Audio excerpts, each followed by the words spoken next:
সংসদ সদস্য এবং বীর মুক্তিযোদ্ধা জনাব গাজী নজরুল ইসলাম জামাত এমপি, তাকে নিয়ে যে ঘটনা, রাজনীতিতে সোশ্যাল মিডিয়ায় যে তীব্র আলোচনা, এটার কয়েকটা দিক আলোচনা করেছি। এটা অত্যন্ত স্পর্শকাতর বিষয়, নাগরিকের মৌলিক অধিকার, প্রাইভেসি লঙ্ঘনের বিষয়, রাইট টু প্রাইভেসির ভায়োলেশন। এটা অত্যন্ত স্পর্শকাতর। এই ভিডিও ছড়ানো ভয়াবহ অন্যায় এবং জামাতকে আমরা রেকমেন্ড করেছি যে তিনি জামাতের রোকন থাকার যোগ্যতা হারিয়েছেন, কিন্তু তিনি এমপি হিসেবে আছেন এবং থাকবেন, এতে কোনো সন্দেহ নেই। তো দর্শক, কিন্তু এটা নিয়ে রাজনীতি আছে, এগুলো নিয়ে গোয়েন্দা সংস্থার খেলা আছে। এই পার্সপেক্টিভে এখন আলোচনা করবো এবং জামাত সামনে এ ধরনের ঘটনায় আরো বিপদে পড়বে, আরো বিপদ তাদের জন্য অপেক্ষা করছে। শুধু জামাত না, যে কোনো আলেম ওলামা ইসলামপন্থী এদেরকে নিয়ে ঘটবে। তো দর্শক, এই যে গত 1 মাস আগে শিবির নেতা জিসানকে নিয়ে একটা ঘটনা ঘটলো, সেই জিসানের ঘটনার রহস্য কিন্তু এখনো ধোঁয়াশার মধ্যে আছে, যে কি ঘটেছে। সর্বশেষ আদালতে আমরা দেখেছি যে কিভাবে জিসানকে গোপনীয়তার সাথে আদালতে উঠানোর চেষ্টা, আরো অনেক কিছুই আমরা দেখেছি, যার রহস্য এখনো অজানা। আর গাজী নজরুল ইসলামের এই বিষয়টার অবশ্যই যে প্রশ্নটা আমাদের সামনে আনতে হবে এবং এর পেছনে কি রাজনীতি থাকতে পারে। ভিডিওটা করলো কে? গাজী নজরুল ইসলামের দাবি মতে সিসিটিভি লাগায় ড্রাইভার রুমের মধ্যে এবং 10 লাখ টাকা চাঁদা দাবি করে, আর চাঁদা না দেয় ভিডিও ভাইরাল হয়। এখানেই রাজনীতি। তো এই জন্য প্রথম যে দাবিটা, যেটা আগেও করেছি, যে এই ড্রাইভারকে বা যে লাগিয়েছে বা রাষ্ট্র তদন্ত করে এই ভিডিও যিনি করেছেন এবং ছড়িয়েছেন তাকে 24 ঘন্টার মধ্যে গ্রেপ্তার করতে হবে।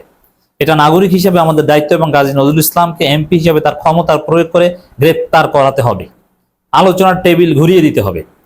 আমাদের মৌলিক অধিকারের জায়গায়, প্রাইভেসির জায়গায় রাষ্ট্রকে কাজ করতে হবে। আর জামাত তার রোকন পদে স্থগিত করবে, এটা ভিন্ন আলোচনা। এখন এই জায়গায় রাজনীতিটা কি? আচ্ছা, ড্রাইভার সিসিটিভি ফুটেজ লাগায়, এটা এমপি জানেন না? Very simple question. Driver CCTV footage লাগালে এমপি জানবেন না কেন? এর মানে গোপন ক্যামেরা। এটা স্বাভাবিক যে সিসিটিভি ফুটেজ যেটা আমরা দেখি নিয়ন্ত্রণ থাকে, ওরকম কিছু না, গোপন ক্যামেরা। যেহেতু তিনি জানতেন না, আর রুমের মধ্যে ক্যামেরা লাগানো এটা ভয়াবহ অন্যায়, ব্যক্তিগত রুমের মধ্যে। তো সেখানে রাজনীতিটা কি? আসেন দেখেন, মানুষ ভুলের ঊর্ধ্বে নয়, মানবিক দুর্বলতা আছে, যে কোনো নেতারই আছে, করতে পারেন। আল্লাহ তাকে ক্ষমা করুক, আমাদের সবাইকে আল্লাহ হেফাজত করুন, হেদায়েত করুক, আমরা সেই দোয়া করি। কিন্তু শয়তানের অসহসা, মানবিক দুর্বলতা আছে, এটা আওয়ামী লীগ, বিএনপি, জামাত যে কারোর মধ্যে আছে। তবে আমার দুঃখ হয় জামাতের কিছু গান্ডুদের জন্য।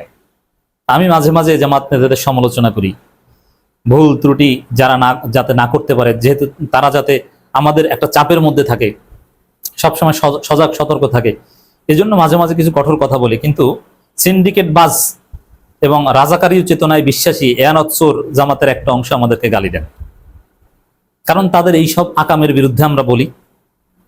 এই কারণে তারা আমাদেরকে বলেন সংগঠনের জন্য ক্ষতিকর, কেন? যে এরা সমালোচনা করে। আবার কেউ কেউ বলেন যে আমরা জামাতের ইমেজ নষ্ট করছি।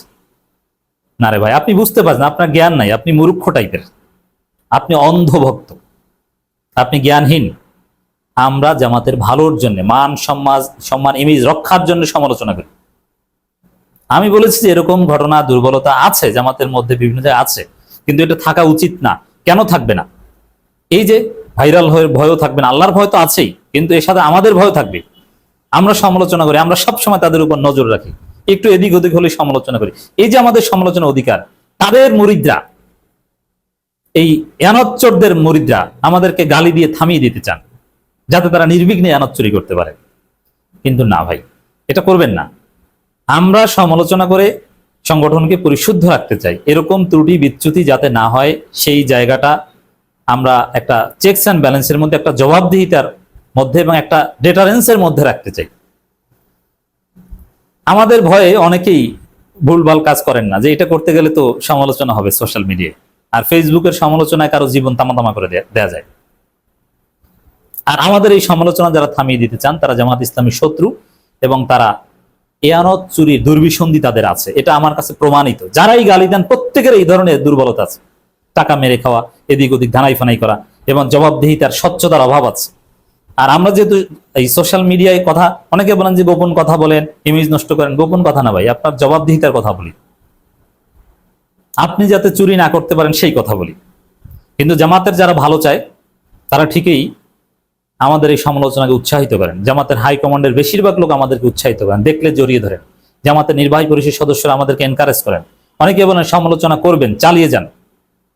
কিন্তু এক শ্রেণীর গান্ডু আমাদেরকে গালি দেন। যারা গালি দেয়, এখন দেখেন যে কি ঘটছে চারদিকে, খেয়াল রাখেন। আসল কথাটা আসি, রাজনীতিটা। রাজনীতি হচ্ছে, দেখেন, দুর্বলতা থাকে। এই যে গোয়েন্দা সংস্থা যাদেরকে ফাঁসায়, যেমন আল্লামা মামুনুল হককে আওয়ামী লীগের সরকার এবং গোয়েন্দা সংস্থা যে ফাঁসিয়েছে, আল্লামা মামুনুল হক নারায়ণগঞ্জে না গেলে তো আর ফাঁসাতে পারতো না, গেছে বলে ফাঁসিয়েছে। অবশ্যই জান্নাতারা ঝর্ণা আল্লামা মামুনুল হকের বৈধ স্ত্রী, কোনো সন্দেহ নেই। কিন্তু বৈধ স্ত্রীকে নিয়েই, বৈধ স্ত্রীটা গোপন, এটা হচ্ছে সমস্যা। সেই গোপন বৈধ স্ত্রীকে নিয়ে নারায়ণগঞ্জে গেছে বলে ফাঁসিয়েছে, নইলে তার ফাঁসাতে পারতেন না। এখন গাজী নজরুল ইসলাম, তার এরকম একটা গোপন দ্বিতীয় বিবাহ বা একটা ভেজালের কিছু আছে বলে এই বিপদটা ঘটেছে। এটা না থাকলে তো আর ঘটতো না। তা গোয়েন্দা সংস্থা কি করে?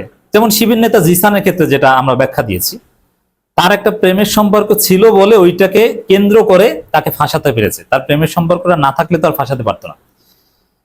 কিন্তু এটা অন্যায়, এই ব্যক্তিগত গোপনীয়তা লঙ্ঘন করে এইভাবে ফাঁসানো, এটা অন্যায়। কিন্তু এই অন্যায়টা গোয়েন্দা সংস্থা করে, এবং জামাতের বিরুদ্ধে, জামাতকে ডিমোরালাইজ করতে, যেহেতু আগামীতে জামাত ক্ষমতা আসার সম্ভাবনা রয়েছে, জামাতকে ডিমোরালাইজ করতে, জামাতের কারো বা শিবিরের কারো যদি এরকম দুর্বলতা থাকে, ওইটাকে 1 মাস পর পর এক একজনকে ফাঁসাবে গোয়েন্দা সংস্থা।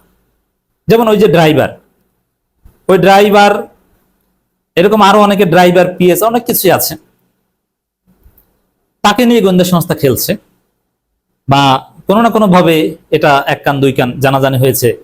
সাতক্ষীরা যেহেতু জামাতের ভিত্তি, গোয়েন্দা সংস্থা এই ড্রাইভারের মাধ্যমে ঘটনাটা ঘটিয়ে দিয়েছে, অথবা এখনো দেখবেন যে এটা নিয়ে কলকাঠি নাড়ছে।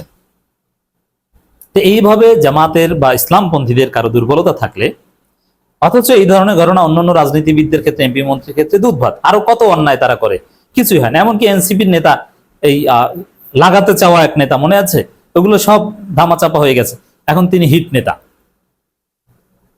কিন্তু ইসলামপন্থী কারো চুন থেকে পান খসলে এটা নিয়ে গোয়েন্দা সংস্থা খেলবে। কোনো দুর্বলতা থাকলে, একটু এদিক ওদিক হলে, এটা মিডিয়া আসবে, তোলপাড় তৈরি হবে। তাদের পেছনে গোয়েন্দা সংস্থা লেগে আছে।